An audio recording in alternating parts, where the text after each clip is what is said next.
जल सां ॻाल्हि हिकिड़ी यादि आई भाई, शास्त्रनि में संतनि चयो आहे कि जल यानी जेको अमृत हूंदो आहे भॻवान जो, जेको रखंदा आहियो चरणामृत, चरणोदक, भॻवान जे चरणनि खे प्रक्षालन करे तुलसी दल विझी करे जेको जल ठहंदो आहे हिते, उन जो एॾो ध्यानु रखंदा कयो कि हिकु बूंद बि हेठि न किरे। कई बार त हिन जो जेकी नलकी आहे त हीअं जाम थींदो आहे, अमृत थोरो वाईंदा आहियूं त हीअं हथु भरिजी वेंदो आहे पूरो। त इहे न रखो भले, हा न। हिकिड़ो बाज़ारि मूं कंहिंखे सेवादारीअ खे चओ, कमलेश कुमार घुराए ॾींदव तव्हांखे। कमलेश कुमार नारवानी जय श्री कृष्ण दरबार जी सेवा कंदा आहिनि। कोई बि सामान दरबार जे लाइ खपे, उनखे चओ सुठो बढ़िया चमचे वारो घुराए ॾे, हा न।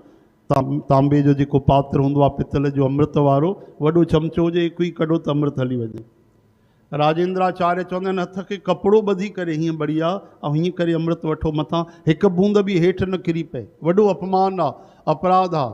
हिकिड़ी संत वाणी हलंदी आहे कि संत चवंदा आहिनि जाते जाते भॻवानु ठाकुर जी जो चरणोदक चरणामृत तुलसी जल किरंदो आहे, उते उते हनुमान महाराज ज़बान सां चटे करे उहे पीअंदा आहिनि। यानी एॾो उन जे मन में उन चरणामृत जो महत्व आहे, सम्झो था।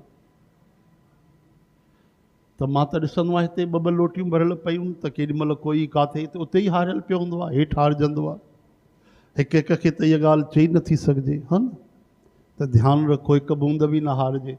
चरणामृत रखिबो अथव राधा कृष्ण भॻवान वटि, जेतिरो रखो वरी घुमाए करे कोई होॾे साईं बाबा वटि रखी था छॾियो था, हा न। चरणामृत काथे रखिबो आहे? राधा कृष्ण भॻवान वटि, ॿुधो अथव न।